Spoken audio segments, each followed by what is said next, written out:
जय माता की दोस्तों। मकर संक्रांति आने ही वाली है। मकर संक्रांति भगवान सूर्य मकर राशि में प्रवेश करते हैं और सभी तरह के शुभ कार्य शुरू हो जाते हैं। मकर संक्रांति पर बहुत सारे नेक नियम कथा कहानियां सुनी जाती हैं। उन्हीं में से सबसे प्रसिद्ध कहानी अमर सुहाग देने वाली कहानी है, जो मकर संक्रांति से सुनने का नियम लिया जाता है और पूरे एक वर्ष भर तक यानी 365 दिन तक इस कहानी को सुना जाता है। 365 दिन के बाद इसका उद्यापन किया जाता है, या आप हर महीने की 14 तारीख को अमर सुहाग की कहानी सुन सकते हैं। हर महीने की 14 तारीख को आप अमर सुहाग की कहानी सुने, साथ में एक बिंदी का पत्ता, मेहंदी और कुछ दक्षिणा रखकर आप किसी भी सुहागन स्त्री को दे दीजिए। पहले महीने आप कहानी सुनकर सुहाग का सामान मां पार्वती जी को अर्पित करके आए।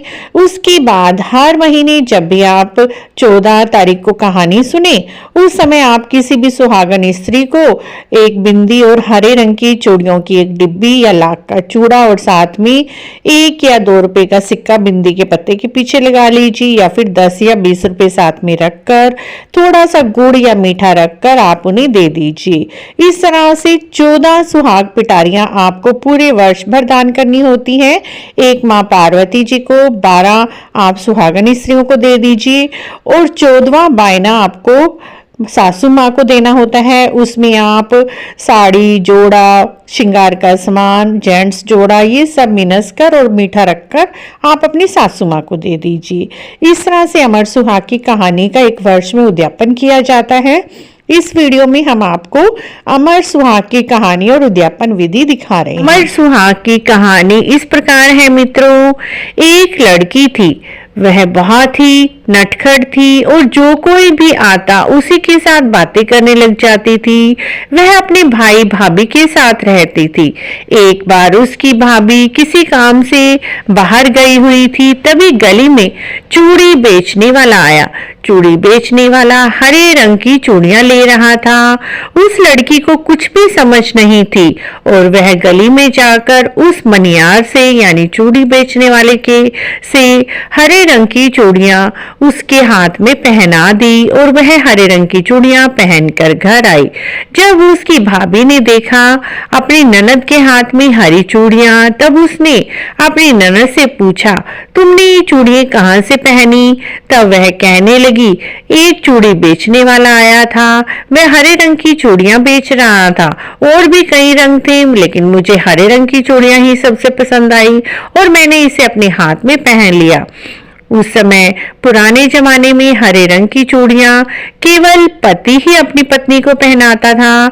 उसकी भाभी ने इस बात को अपने हस्बैंड से बात की कि तुम्हारी बहन ने किसी मनियार से हरे रंग की चूड़ियां पहन ली हैं, अब तो हमें इसकी शादी उसी व्यक्ति से करनी पड़ेगी। ऐसा सोचकर वे दोनों उस मनियार के घर गए जिसने उनकी ननद के हाथ में हरे रंग की चूड़ियां पहनाई थी और उनके घर जाकर अपनी ननद का रिश्ता पक्का कर दिया।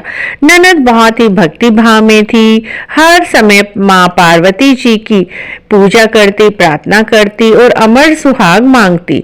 इस तरह से उस मनियार के साथ उन्होंने अपनी ननद का विवाह कर दिया। ननद अपने घर चली गई और हर समय पार्वती माता से अमर सुहाग मांगती रहती।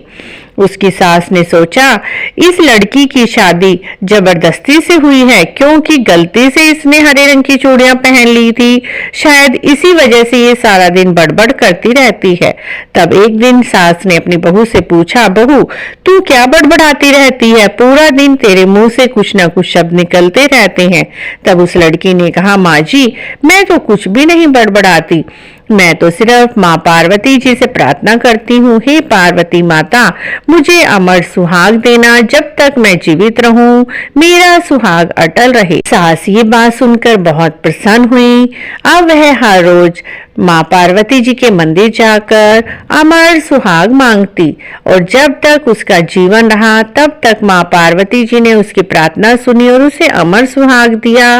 इस तरह से मित्रों हर महीने हरे रंग की चूड़ियां पहननी चाहिए और एक जोड़ा हरे रंग की चूड़ियां निकाल कर किसी सुहागन स्त्री को दान करनी चाहिए। आप एक संक्रांत से लेकर आने वाली संक्रांत तक 14 जोड़ी चूड़ियों की और साथ में एक बिंदी का पत्ता देकर अमर सुहाग की कहानी सुने।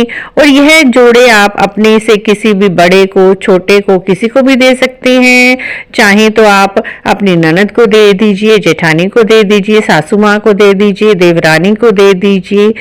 अमर सुहाग की कहानी सुनकर चूड़ा दान करना, बिंदी देना बहुत ही शुभ होता है। चाहे तो आप एक दो सुहाग की सामग्री और भी ले सकते हैं, उसमें मेहंदी और साथ में सिंदूर भी रख सकते हैं। यदि आप चाहें तो 4 चीजें या 2 चीजें तो कम से कम अवश्य ही 14 जगह दान करें। 14 दिन लगातार भी आप इस कहानी को सुन सकते हैं या हर महीने की 14 तारीख को सुन लीजिए। और मकर संक्रांति से लेकर आने वाली संक्रांति तक 12 महीने बनते हैं, लेकिन आप 2 बार एक्स्ट्रा सुन लीजिए, जिससे कि आपकी 14 कहानी का फल प्राप्त होगा और 14 चीजें निकालने का भी फल आपको प्राप्त होगा। आप 14 रंग की हरे रंग की चूड़ियां के चूड़े की डब्बियां निकाल लीजिए या लाख का चूड़ा ले लीजिए। साथ में बिंदी या सिंदूर 2 चीजें रखकर दक्षिणा अवश्य रखें। चाहे तो बिंदी के पत्ते के पीछे 1 रुपए का सिक्का लगा दीजिए।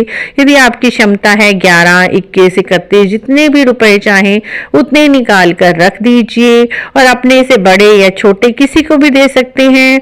यदि आपके आसपास कोई भी नहीं रहता, अपनी सहेलियों को भी दे सकते हैं। आप मंदिर में ब्राह्मणी को भी दे सकते हैं। हर महीने कहानी सुनकर चाहे तो माँ पार्वती जी के मंदिर में भी चढ़ाकर आ सकते हैं। इस तरह से हर महीने की 14 तारीख को अमर सुहाग की इस कहानी को अवश्य ही सुनने का नियम लें। बाय चांस किसी दिन आपकी मिस हो जाती है, किसी महीने आप कहानी नहीं सुन पाते, तो अगले महीने की 14 तारीख को आप 2 बार इस कहानी को सुन लीजिए और 2 चूड़ियों की डब्बी और साथ में 2 बिंदी के पत्ते निकाल कर एक माँ पार्वती जी को चढ़ाएं, एक मंदिर में दे आएं या फिर अपने से बड़े छोटे जो भी सुहागन औरत हैं उनको दान कर दीजिए।